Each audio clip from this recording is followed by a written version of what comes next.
Hello, I'm your host Jim McClean. Welcome back to another episode of the BanterFlix movie review show here on NvTv. Let's see what we've lined up tonight. We'll be reviewing Dune Part 2, which was out in cinemas last week. Our pick of the streams is Spaceman. It's available now on Netflix. And Dr Giuliana Monteverde picks the latest movie in our Women Make Films season. So that's what we've lined up this week. Joining me in the studio this evening is Joe McElroy. Hey Jim. And Robert Robinson. Hey Jim. Hello to you both, guys. We have a packed show as always, so I think we'll kick things off and talk about a bit of movie news.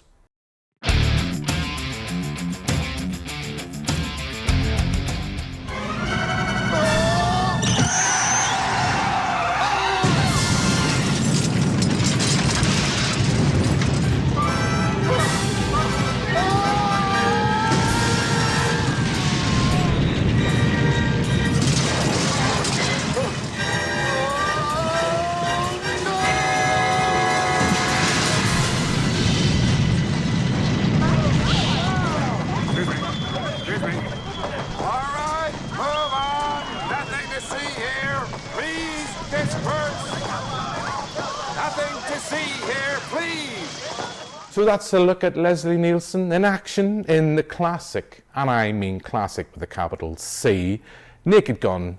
Absolutely love those movies, and we're going to get more of them, albeit with Ballerina's favourite son, Liam Neeson, in the starring role. But it caught my attention, needless to say. So what's your thoughts? I think certainly I'm also a native son of Ballymena, being born there and living in Ballyclare. It'll be very interesting to see Liam in that role. Not quite sure how I feel about him taking a comedy lead, but I think it'll be very interesting for him, and certainly being the father to two sons who enjoy that type of comedy, who have introduced to the airplane type movies and the Naked Gun movies.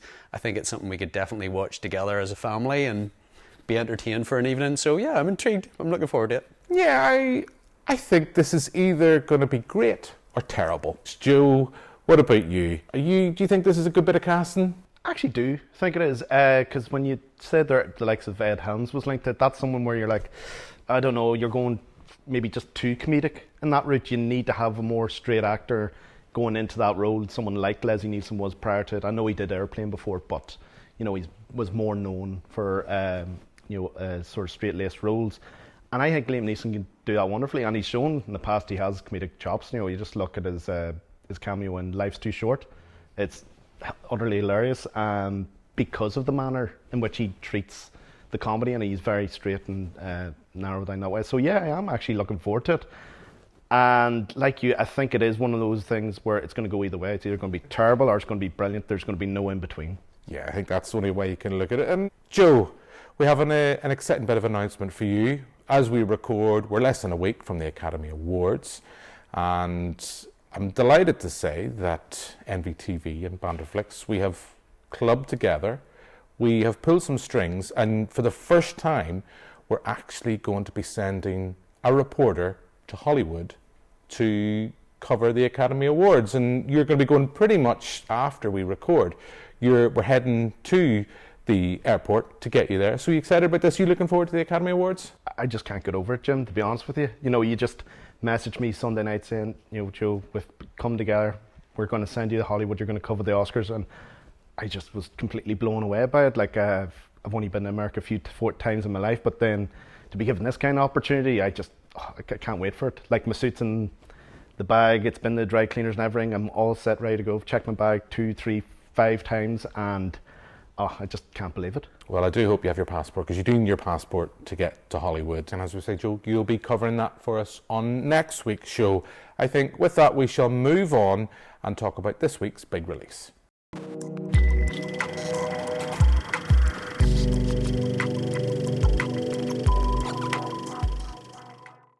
So that's a look at Dune Part 2. It was out in cinemas last week. We're finally getting a chance to talk about it. Without a doubt, one of the biggest, if not the biggest release so far. So this is following up from Dune Part 1, which was out 3 years ago. Now we have this follow-up to this iconic novel, and I thought of no one else, Robert, other than yourself, because as you just reminded me as we were watching that clip, when part one was out in the cinemas, someone quite passive-aggressively got in touch and said, Jim, I'm free to review Dune Part 1. So you waxed lyrical about Denis Villeneuve's film back when you're in the studio. That's the last time you were in.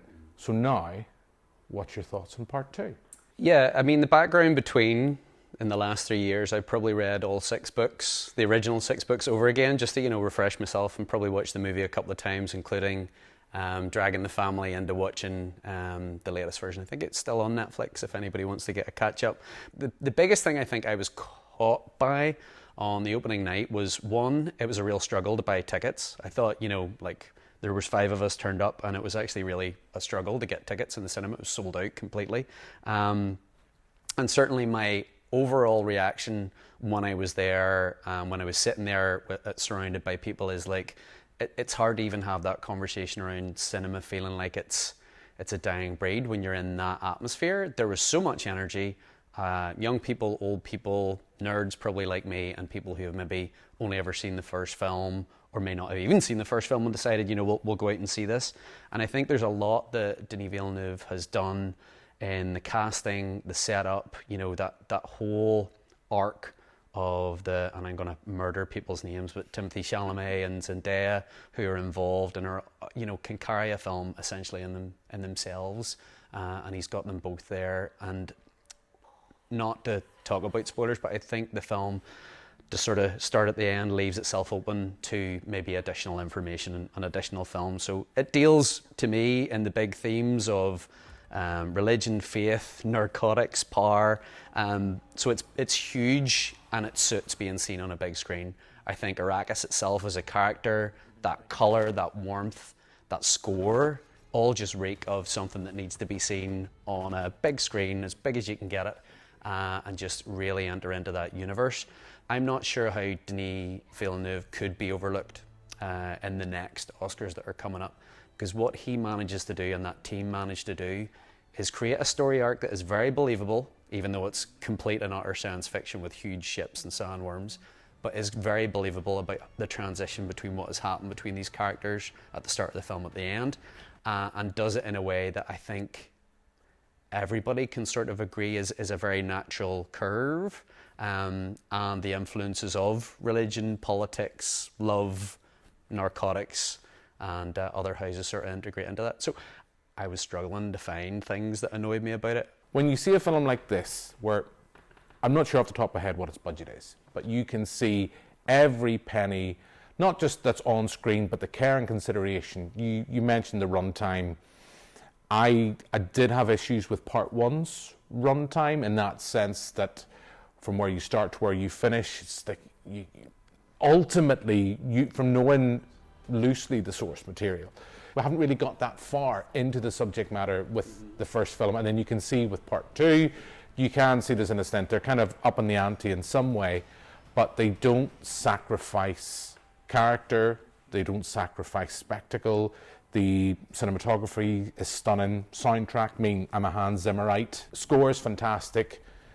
When we talk about the last few years' special effects and how ropey they've looked, Jurassic World, Fallen Kingdom, I'm looking at you, but you don't have that issue. There's sequences here, particularly with the sandworms. It's stunning. So I don't really know what I can add to what you said, other than I agree.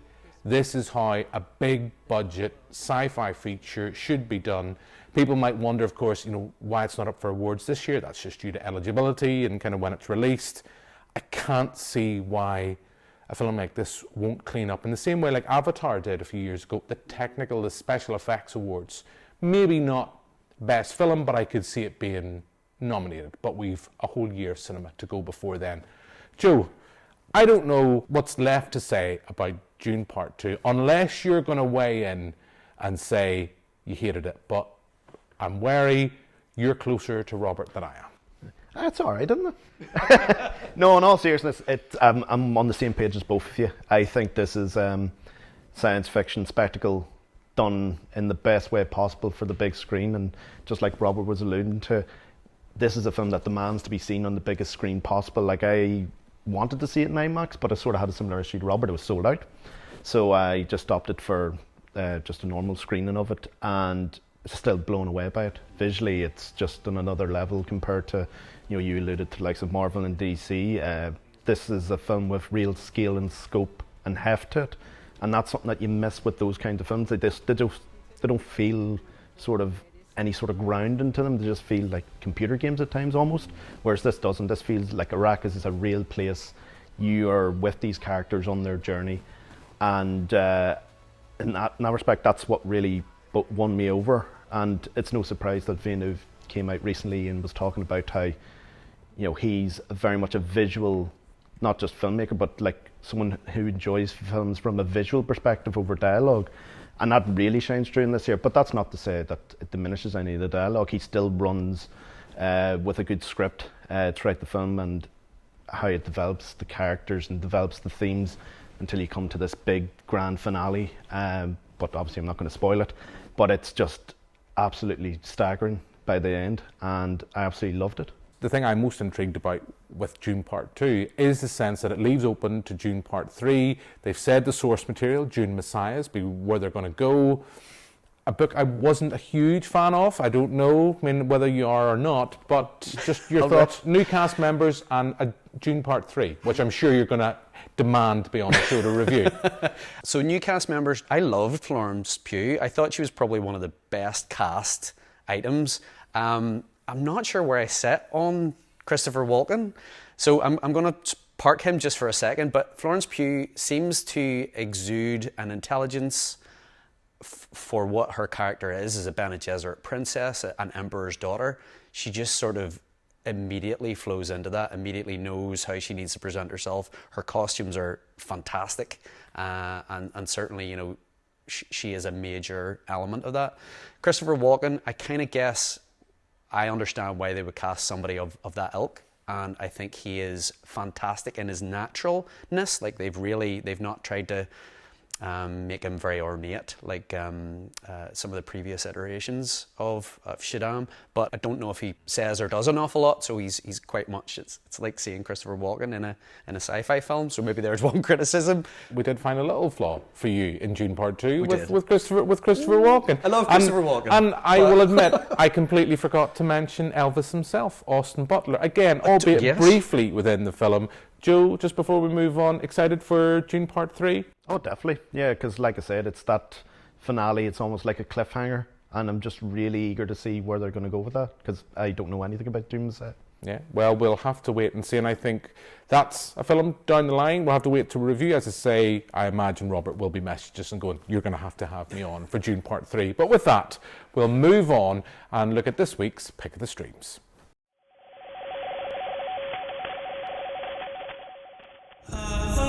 I am like you, an explorer.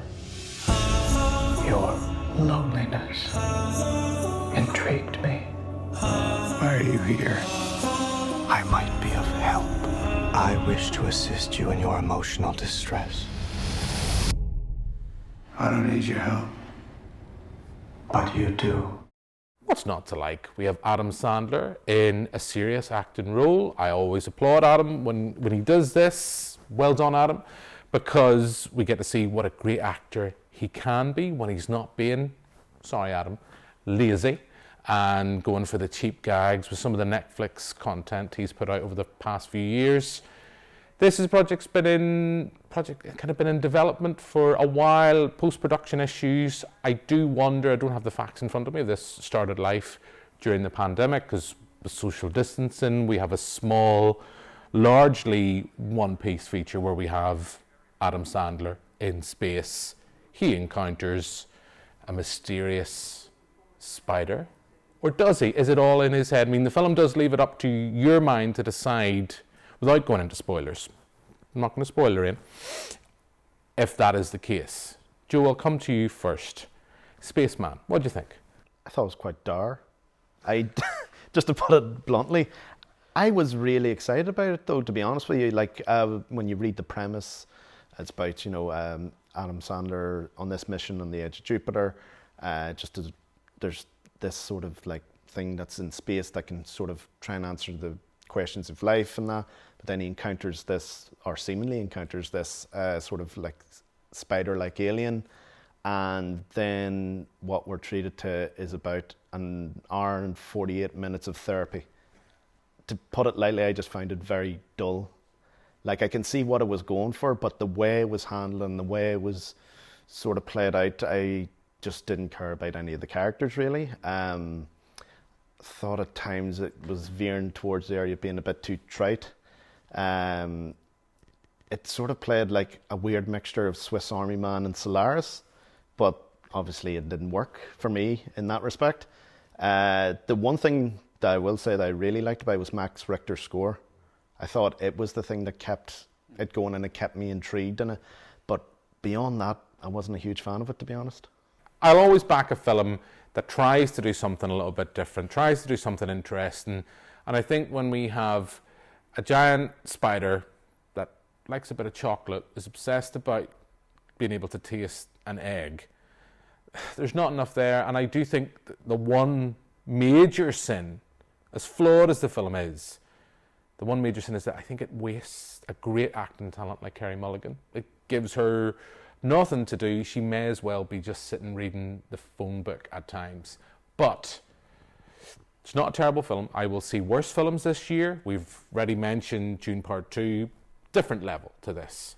But I didn't mind watching it. And I come back to, as you and I have both alluded to, score's fantastic. Robert, you waxed lyrical about Dune Part 2. Where are you going to weigh in on Spaceman? So, like I said earlier, if I've got a film in front of me that I just love, a Poor Things or a Dune Part 2, something, I'm trying to chip away at it to find the things that maybe just didn't work. So I'm being a bit harsh. I sat down with my wife and my second son to watch this movie, and halfway through I felt really bad that I'd asked them to watch the movie with me.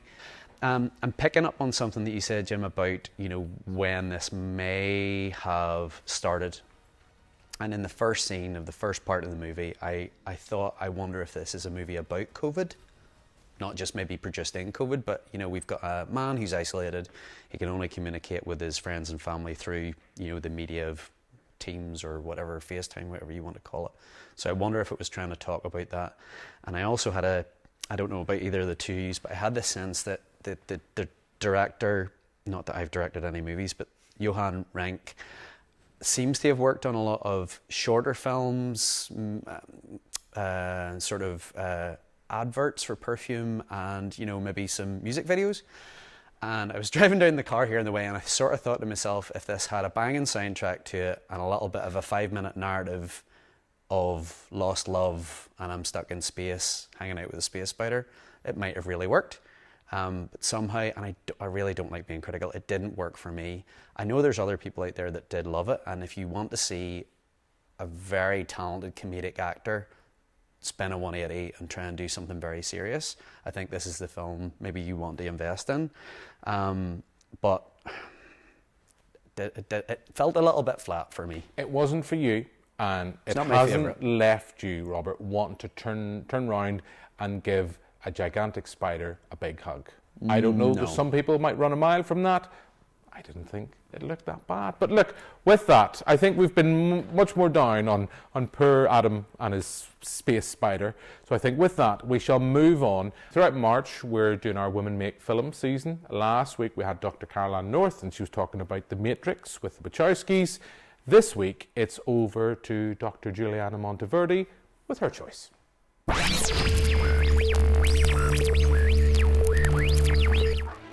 Annie James and Hallie Parker are about to discover. This is so freaky. They're both unique in the same way. That's my mom. That's my dad. And you and I are like sisters. Hallie. Hi, I'm Dr. Giuliana Monteverde, and I'm a lecturer in communication at Ulster University in Belfast. So my choice for the BanterFlix Women in Cinema series is the wonderful, the iconic, and the everlasting rom-com, The Parent Trap. So The Parent Trap was released in 1998, and it was directed and co-written by rom-com queen Nancy Meyers. This was actually Nancy Meyers' feature directorial debut, and it was of course a remake of the 1961 original film of the same name. The Parent Trap stars Natasha Richardson, Dennis Quaid, and of course Lindsay Lohan in her incomparable and breakout role where she plays both twins, Hallie and Annie. Now, the first reason that I have picked this movie is, of course, for Nancy Meyers herself. As I've said, she is the rom-com queen. She is one of very few directors that gets final cut privileges. And of course, she has a real meticulous attention to detail and a luxurious aesthetic that is almost immediately recognizable. The second reason is, the film itself is simply wonderful. It was wonderful when I first saw it, and it continues to be wonderful today. It has a plethora of excellent performances from all of the main actors and of course from Lindsay Lohan, who really gives a distinct flavour to each of the twins. So of course, The Parent Trap, it has a variety of different aspects going on, but there's certainly a theme of transatlantic romance, which we can see in some of Meyer's other work, particularly The Holiday. And you've got some of the comedy inherent from the US-UK culture clash. And again, that's really bolstered by Lindsay Lohan's incredible performance. It's also important for me to mention that the rom-com as a genre has been historically devalued. It tends to have been seen as a chick flick or as a guilty pleasure or as something that doesn't necessarily qualify as good cinema in the way that some other genres might be. However, I'd very much argue that this movie can stand shoulder to shoulder with other films that are celebrated. It was, of course, a huge box office hit, and that was certainly for good reason. I think it's also relevant to note that The Parent Trap, whilst it focuses on two kind of preteen girls, there are no discourses whatsoever, and there's no focus on bodies, on boys, on any sort of self-hatred that unfortunately can be typical in movies that feature girls and teens. Instead, the focus in The Parent Trap is really on sisterhood, on solidarity, and on love. It's also relevant, and it is typical for Nancy Meyer's work, that the character played by Natasha Richardson, the mother of the twins, she has a successful career, she's financially powerful, and there's certainly none of that, the dichotomy where, women can't have it all. Basically, they can't work and also have love. That doesn't necessarily rear its head in this film. So you may have seen in 2020, the cast did a virtual reunion to raise money during the COVID pandemic, and they have expressed interest in reuniting. And so there is some suggestion that there might be, if not a remake, a sequel, or just some other insight into these characters' lives. I, for one, would be absolutely delighted to see that. So I hope you enjoy the film this week, and thanks for having me. From the makers of Father of the Bride, does everyone here know something I don't know? Yes. Dennis Quaid, Natasha Richardson, and introducing Lindsay Lohan. Disney's The Parent Trap. So that's Dr. Giuliana Monteverde with her choice, The Parent Trap, starring Dennis Quaid, Lindsay Lohan, directed by Nancy Meyers, her directorial debut. Great screenwriter. I know, think she made her screenwriting debut, with Private Benjamin, with Goldie Hawn, another underrated comedy classic that I love. So we have talked a lot this week, particularly about Dune, and I know Robert has been ecstatically talking about Spaceman. Even just when we were listening to Giuliana there talk, he was talking more about how much he did not enjoy Spaceman. So we are wrapping up. We are talking about The Parent Trap. This is available, we should say, on Disney Plus's streaming service. Or if you have your DVD, VHS, is it worthwhile seeking it out? Joe, going to come to you first. You a fan of this? Well, I was a bit taken aback at first when you said we're doing the Parent Trap remake, and I was like, oh, it's a bit strange. But then I sort of figured out, this is the reason behind it. And to be honest with you, I'd never seen it prior to this, but when I sat down and watched it, I was like, this is quite a charming little film. I really enjoyed it, and I didn't realize it was Nancy Meyer's directorial debut. You can really tell, to be honest, because it's handled with, when you look at films like this ilk now, the way they look now compared to then, like back then, it looked far, far better, and you can tell it was handled with a great deal of care. And then I was looking up the crew, didn't realize Dean Cundy was a cinematographer, Johan Silvestri doing the score. It's, it's got a lot of talent in behind it, and then even on screen, like Lindsay Lohan for her age, you could tell she was on her way to the stardom that she got with the likes of Mean Girls and that. But yeah, I thought it was a nice, charming little film for the family. Yeah, I enjoyed it. I will say that. I do think at 2 hours it's a little long. I can't remember watching it before. If I did, I remember the stuff near the start at the camp. That's kind of ingrained in my psyche somewhere. But like you mentioned, Joe, a lot of talented people in front of and behind the camera. I mean, the late Natasha Richardson as well. We mentioned Liam Neeson earlier on as well. You know, just she's great in that role. I mean, it is such a shame we don't have more of her on screen than what we did. My other gripe, apologies, Giuliana. I mean, as much as I love Lindsay Lohan, I don't think there's enough, and I'm being very wary. I am critiquing a child actor who's no longer a child actor. She's a fully grown woman. But I think if my niggle is, there's not really enough differences between the two twins, if that makes sense. It's maybe that's, I don't know, maybe that's his choice. That's my niggle now as a nearly 42-year-old man, I think. It's a little long. It's got its heart in its right place, and anyone will always know I'll always back a film that wears its heart on its sleeve. Dennis Quaid, when Harrison Ford isn't available, Dennis Quaid will step right in and do a great job. I love the man. Inner Space, Dennis, you'll always be big up in my camp. But yeah, little long, and I think Lindsay Lohan for the twin roles, I think she's great in what she's doing, but I think there's not enough differences between the characters. That's my small hill I'm prepared to die on. Robert, you really didn't enjoy Spaceman. So you started out really positively with Dune Part 2. We know you're going to be back to review Dune Part 3. So what's your thoughts on The Parent Trap? I did find it very charming. I think for me, the film sort of carves into three very distinct areas. There is the camp where the children meet and sort of enjoy each other's company and learn about each other. Then there's that sort of swap part where they go back and they meet their other parents that they've never met. And honestly, like, Disney do this thing where even if I'm not totally invested in a movie, the score turns up, the hug comes in from the parent, and I'm starting to cry. Like, Disney do it so well. I don't know, like, for a movie that I think's, you know, very, like, above average, but, you know, somehow they managed to really turn up the emotional part. It's the third section of the movie I have a struggle with, because there's a setup of a parent getting married and we're going to try and block that, and that's where you lose the relationship between the twins. And at that point, I think we lose a little bit of their relationship, and that's maybe where it sort of curves off for me. But I liked it, and the real positive, I thought, was, you know, if we look back at the original Parent Trap, and I'll murder the original German movie name as well, you know, like those actors, it was Hayley Mills in the first version I can remember, and then Lindsay Lohan. I thought they are by far and away the standout. You know, Lindsay playing the two characters, and obviously whoever played with her, the other ginger hair girl who remains nameless, they did a really good job. And, you know, as their sort of actorial trajectory takes off, I think I could watch them again and just go, oh, they were brilliant. You know, and the opulence of how it was shot, you know, even the subtle lighting things, you know, that they must have tried to achieve to make sure that they didn't look off, I thought was brilliant.